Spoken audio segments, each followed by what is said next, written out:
Salut à tous, c'est Benoît des Experts FLE. Aujourd'hui, je vous présente le vocactif voyage adapté pour vos cours en ligne. On y va, c'est parti.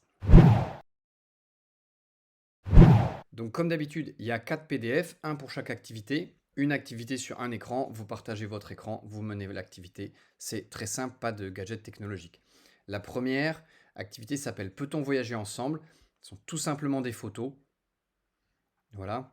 Et les apprenants vont discuter pour parler pour exprimer leur goût, ce qu'ils aiment pas, quand ils partent en voyage, quand ils sont touristes, qu'est-ce qui est important pour eux. Et puis ils vont pouvoir indiquer s'ils le souhaitent leurs initiales. Alors quand vous êtes en partage d'écran simple, ben, il faudra qu'ils vous disent et c'est vous qui indiquerez leurs initiales. Et puis petit à petit, on va essayer de voir s'il y a des initiales qui se recoupent et pour décider si plusieurs personnes peuvent voyager ensemble. Voilà, ça peut se faire de plein de manières, ça peut se faire tous ensemble en forum, ça peut se faire en interaction par deux, en changeant, ça peut se faire par le chat aussi. Donc là, c'est à vous de voir comment vous menez ça.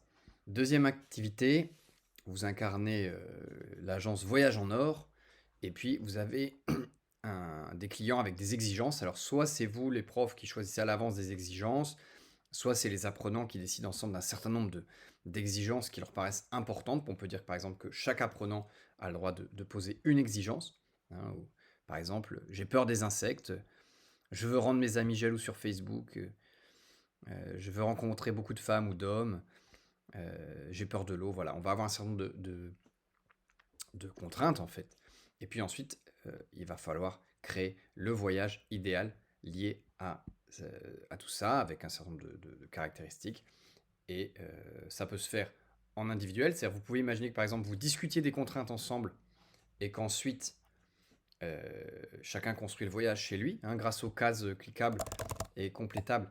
Les apprenants peuvent tout simplement taper dans le PDF si vous leur envoyez, et puis ils peuvent vous le renvoyer complété. Voilà. Ou bien dans l'autre sens, vous pouvez vous imposer des contraintes et ensuite la création de voyage se fait ensemble, en groupe. Tout ça, c'est à vous de voir, hein. On dit toujours que nous, on fait les ressources, les cours, la magie, c'est vous. Troisième activité, qu'est-ce que tu penses de tes vacances? Alors là, ici, c'est assez rigolo, ça marche très bien. Donc on va choisir, ça se passe souvent par deux, on fait ça par deux. Les vacances de, alors il y a un des apprenants qui va dire, bah voilà, c'est les vacances de Joe, voilà. Et il va donner un certain nombre de notes à son hébergement, à ses activités, à sa météo, aux attractions touristiques, aux gens qu'il a rencontrés et au transport. Voilà, il va mettre des notes, il va dire, ah, ça c'était super, ça c'était pas terrible, ça c'était la cata, voilà. Et vous, et l'autre apprenant, en fonction de ça, va devoir imaginer, hein, les dernières vacances de Joe, va devoir imaginer les vacances de cette personne. Voilà, alors ça peut se faire aussi à plusieurs, on peut discuter. Alors si l'appartement était pourri, pourquoi? Ou si l'hébergement était bien, pourquoi? Et on va donc imaginer, ah bah oui, il était dans un camping 4 étoiles. Ah non, le camping, ça peut pas être bien de toute façon, il était plutôt dans un hôtel. Enfin, voilà. Oh, je vais fermer ça, ça mettra plus de visibilité. Voilà.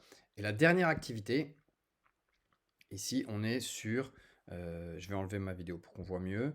On imagine, voilà, un choix de départ de 6 mois à l'étranger pour un poste professionnel, hein. Voilà, il y a plein de possibilités. Barman à Séville, infirmière à Nice, responsable marketing dans une usine chinoise de vêtements.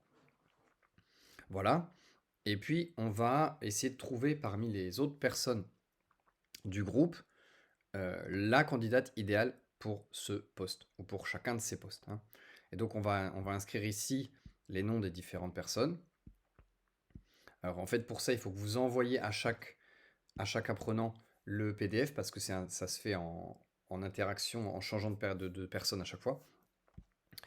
Chacun va écrire les noms ici des autres, il va imaginer un certain nombre de questions qu'il voudrait leur poser, noter les réponses, et ensuite, en fonction de ces réponses, il va dire, ben moi je pense que vu les réponses de Joe, encore une fois, il faut absolument qu'il soit pêcheur à Marseille, hein, c'est vraiment le poste pour lui, parce que je lui ai demandé s'il aimait bien la mer, il a dit que oui, s'il aimait bien un travail plus physique, ou il a dit oui, voilà. Et donc à la fin, on propose simplement les postes de A parce que, on complète. Voilà. Alors une grande partie de tout ça peut se faire oralement, on peut en discuter, on peut être d'accord, pas d'accord. Voilà, on peut préparer le questionnaire ensemble si on veut. Moi, je préfère le faire où chacun fait son questionnaire individuellement. Ça peut se faire encore une fois en utilisant le chat. Voilà, pensez à utiliser le chat. Les interactions écrites, c'est une compétence très importante à développer. On les utilise de plus en plus au quotidien, et donc il faut que nos apprenants soient capables aussi de communiquer par des logiciels, des applications de messagerie. Donc le chat, c'est un très bon outil. J'espère que ces ressources vous seront utiles comme d'habitude, et puis n'hésitez pas à nous laisser des retours dans les commentaires. Voilà, salut, à bientôt.